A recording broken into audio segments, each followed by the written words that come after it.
তো জায়গায় যে হাসিনা কত রকম আকাম করে রাখছে তার কোনো ইয়ত্তা নাই।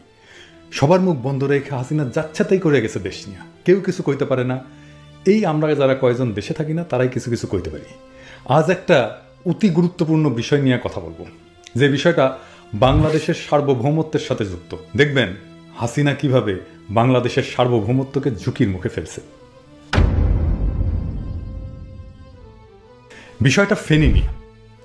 আমি কুকি ন্যাশনাল ফ্রন্ট নিয়ে ভিডিওতে বলছিলাম যে আমাদের ভৌগোলিক উইক পয়েন্ট হচ্ছে ফেনী। এই উইক পয়েন্ট ইন্ডিয়ার চিকেন নেকের চাইতেও নাজুক। আমি এটাও বলছি, ইন্ডিয়া যদি এই ফেনী থেকে চট্টগ্রামকে আলাদা করে দিতে পারে তাহলে সে চিকেন নেকের দুর্বলতাই শুধু কাটাতে পারবে না, সে মুফতে একটা সমুদ্র বন্দরও পেয়ে যাবে। এইটা দেশের রাষ্ট্র ক্ষমতায় যারা থাকে তাদের বুঝতে হয়। সব রাজনৈতিক নেতৃত্ব বুদ্ধিমান হয় না, আমরা জানি। বেকুব লোকেরা দেশ চালানোর দায়িত্ব পায় মাঝে মাঝে। তারা না বুঝলে দেশের সামরিক বাহিনীকে এটা বুঝতে হয়, তারা সেই জন্য ট্রেন্ড। সামরিক গোয়েন্দা সংস্থাদের বুঝতে হয়, তারা সেই জন্যও ট্রেন্ড। সেভাবেই তাদের রাজনৈতিক নেতৃত্বকে ব্রিফ করতে হয়।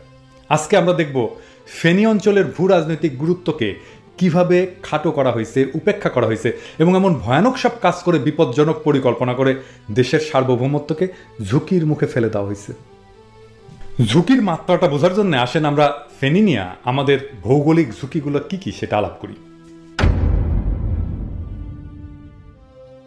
আপনি যদি চিকেন নেক দেখেন তাহলে দেখবেন ভারতের 7 সিস্টার্স আছে না, সেইটা ভারতের মূল ভূখণ্ডের সাথে ভূমির মাধ্যমে যুক্ত।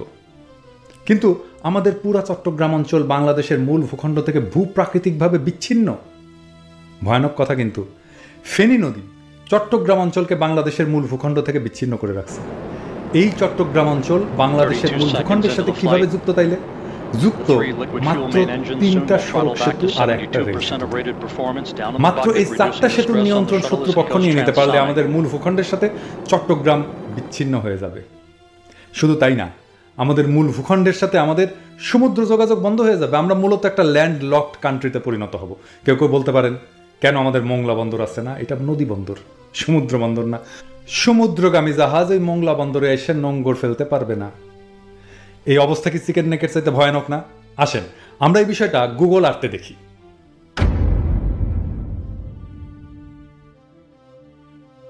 এই যে দেখেন ফেনী নদী সেই ত্রিপুরা থেকে আসছে, তারপর স্ট্রেট বঙ্গোপসাগরে পড়ছে। দেখছেন তো এই ফেনী নদী যে চট্টগ্রামকে ভৌগোলিকভাবে বিচ্ছিন্ন করে রাখছে। এই গুরুত্বপূর্ণ বিষয়টা এই অঞ্চলের যে কোনো ধরনের অবকাঠামো নির্মাণ, কোনো ধরনের বিদেশি রাষ্ট্রের উপস্থিতির সময় আমাদের মনে রাখতে হবে। এইবার আসেন আমরা সমুদ্রের দিক থেকে দেখতে শুরু। প্রথমে মুহুরী প্রকল্প। এইটা নিয়ে যাদের জানা নাই তাদের বলি, এটা ওয়ার্ল্ড ব্যাংকের অর্থায়নে বাংলাদেশের দ্বিতীয় বৃহত্তম সেচ প্রকল্প, বাংলাদেশের প্রথম বায়ু বিদ্যুৎ প্রকল্প। এইখানে একটা বিশেষ জায়গা দেখায় রাখতে চাই, এটা নিয়ে আমরা পরে আলাপ করব। সেটা হচ্ছে মিরসরাই অর্থনৈতিক অঞ্চল। এটা কিন্তু ফেনীর সাথেই, এবং যেই দুর্বল ভৌগোলিক এলাকা বললাম সেইখানেই। তো এইখানে এই মুহুরী প্রজেক্টে একটা সড়ক সেতু, এটা প্রথম সেতু বা প্রথম সংযোগ। আরও উপরে যাই, আরও উপরে যাই, এইখানে দেখব আমরা 2টা সেতু পাশাপাশি। প্রথমে একটা সড়ক সেতু, এরপর একটা রেল সেতু। এরপরে আমরা আরও উপরে যাই, আরও উপরে এইখানে আর একটা সড়ক সেতু। এই 4টা সড়ক সেতু বাংলাদেশের মূল ভূখণ্ডকে চট্টগ্রামের সাথে যুক্ত করছে। আচ্ছা এইবার আসেন আমরা দেখি হাসিনা কোথায় কোথায় গ্যাঞ্জাম করছে। দেখেন এই মিরসরাই অঞ্চল যেটা দেখাইলাম, এই অঞ্চলে ইন্ডিয়াকে জায়গা দেওয়া হয়েছে অর্থনৈতিক অঞ্চলে। অল্প স্বল্প জায়গা না, 900 একর জায়গা। নিউজে বলছে চট্টগ্রাম জেলার মিরসরাই ও ফেনী জেলার সোনাগাজী উপজেলায় প্রায় 30,000 একর জমিতে বঙ্গবন্ধু শেখ মুজিব শিল্পনগর গড়ে তুলছে।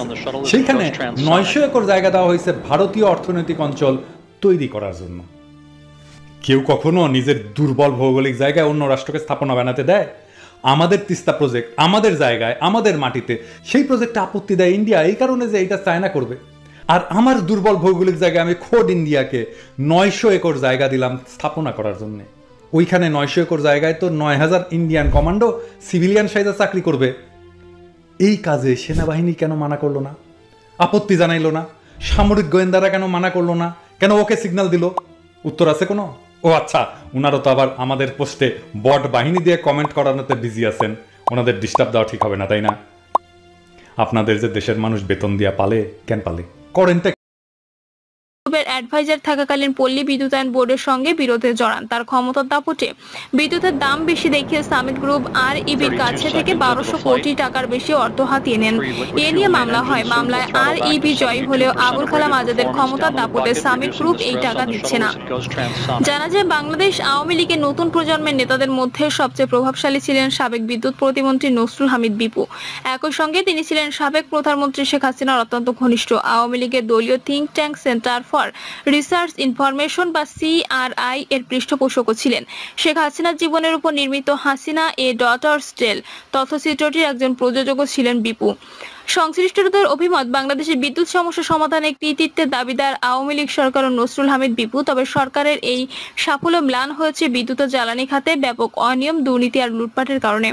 পরিবারের লোকজন ছাড়াও এই সিন্ডিকেটের জন্য সদস্যদের মধ্যে ছিলেন তার সাবেক একান্ত সচিব রোকন উল হাসান, সেলিম মোল্লা, পিডিবির সাবেক 2 চেয়ারম্যানের আলমগীর কবির ও খালিদ মাহমুদ।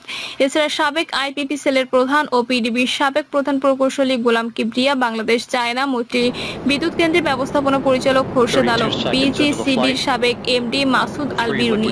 এছাড়া পিডিবির বঙ্গবন্ধু প্রকৌশল পরিষদের সাবেক সভাপতি ABM সিদ্দিক, সাবেক প্রধান প্রকৌশলী জসিম উদ্দিন, পরিষদের সদস্য কাজল কান্তি রায় ও ক্রয় বিভাগের পরিচালক মোহাম্মদ ইউসুফ। তারা সবাই মিলে বিদ্যুৎ আর IT সেক্টরে গড়ে তুলেছিলেন একটি শক্তিশালী মাফিয়া সিন্ডিকেট আর হাতিয়ে নিয়েছেন হাজার হাজার কোটি টাকার কাজ।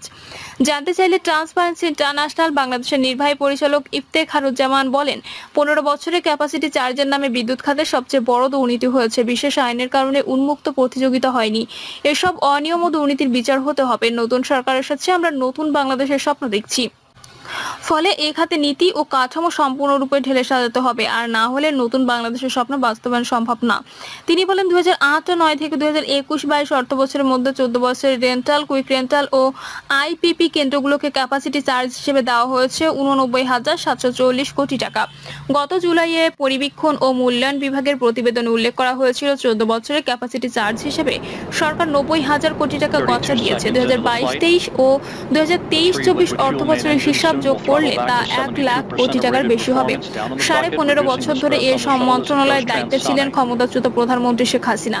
এর মধ্যে শেষ 2 মেয়াদে তার প্রতিমন্ত্রী হিসেবে দায়িত্ব পালন করেন আবাসন ব্যবসায়ী নসরুল হামিদ বিপু। সংশ্লিষ্টরা জানান, যোগ্যতা বিবেচনা না করে তিনি নিজের পছন্দের লোকজনকে বিদ্যুৎ খাতের গুরুত্বপূর্ণ বিভিন্ন প্রতিষ্ঠানে শীর্ষ পদে বসিয়েছেন। এর সর্বশেষ উদাহরণ পিডিবির বর্তমান চেয়ারম্যান প্রকৌশলী মোহাম্মদ মাহবুবুর রহমান। বুয়েট থেকে সিভিল ইঞ্জিনিয়ারিং পাশ করা এ কর্মকর্তা নিয়োগ পাওয়ার পর থেকে পিডিবির সর্বত্র ছড়িয়ে পড়ে দুর্নীতি। চাকরির মেয়াদ শেষ হয়ে যাওয়ার পরও বাগিয়ে নেন চুক্তিভিত্তিক নিয়োগ। তিনি এতটাই শক্তিশালী যে বর্তমান অন্তর্বর্তীকালীন সরকার গঠনের পরও আছেন বহাল তবিয়তে। বিগত সরকারের চুক্তিভিত্তিক সব কর্মকর্তাকে অব্যাহতি দেওয়ার সিদ্ধান্ত হলেও তিনি সর্বোচ্চ দাপট নিয়ে কাজ চালিয়ে যাচ্ছেন। অভিযোগ উঠেছে, সাবেক প্রধানমন্ত্রী নসরুল হামিদকে অনিয়ম দুর্নীতি থেকে রক্ষার জন্যই মূলত মাহবুবুর রহমানকে অদৃশ্য প্রভাবে বহাল রাখা হয়েছে। দায়িত্ব দেওয়া হয়েছে 15 বছরে বিদ্যুৎ খাতে রেন্টাল, কুইক রেন্টাল সহ যত প্রকল্প রয়েছে সেগুলো রিভিউ করার কাজ। সংশ্লিষ্টরা সংখ্যা প্রকাশ করে বলেছেন, এই সুযোগ মাহবুবুর রহমান বিদ্যুৎ খাতে সব অনিয়ম দুর্নীতি জায়েজ করে ফেলতে পারেন। কিন্তু বিভাগ ও পিডিবির একাধিক কর্মকর্তা জানান, পিডিবির বর্তমান চেয়ারম্যান কর্মকাণ্ডে তদন্ত করা হলে এই খাতের বড় বড় অনিয়ম ও দুর্নীতি বেরিয়ে আসবে। এছাড়া বিদ্যুৎ বিভাগের সাবেক সচিব আবুল কালাম আজাদ ও আহমদ কায়কাউস ও বড় অনিয়মের সঙ্গে জড়িত ছিলেন। এ দুজনই পরে সাবেক প্রধানমন্ত্রীর মুখ্য সচিবের দায়িত্ব পালন করেন। আর তৌফিক ইলাহি চৌধুরী প্রধানমন্ত্রীর কার্যালয়ে বসে সব কলকাঠি নাড়তেন। পিডিবির তথ্য অনুযায়ী 14 বছরে বেসরকারি খাতে প্রায় 100টি বিদ্যুৎ কেন্দ্রের লাইসেন্স দেওয়া হয়েছে। সব কেন্দ্রই কোনো ধরনের দরপত্র ছাড়া বিদ্যুৎ ও জ্বালানি খাত সংক্রান্ত বিশেষ আইনে অনুমোদন দেওয়া হয়। 2010 সাল থেকে অনুমোদন দেওয়া ছোট বড় এসব কেন্দ্রের বিরুদ্ধে নানা অনিয়ম, দুর্নীতি ও লুটপাটের অভিযোগ থাকলেও ব্যবস্থা নেওয়া হয়নি। উল্টো দায়মুক্তি আইন পাশ করে বিচারের পথ রুদ্ধ করেছে সরকার। প্রিয় দর্শক, এই ছিল এখনকার সর্বশেষ সংবাদ। আপডেট সব সংবাদ পেতে চ্যানেলটি সাবস্ক্রাইব করে বেল আইকনটি ক্লিক করে রাখুন।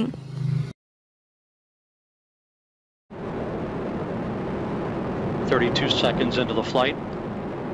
The 3 liquid fuel main engines soon will throttle back.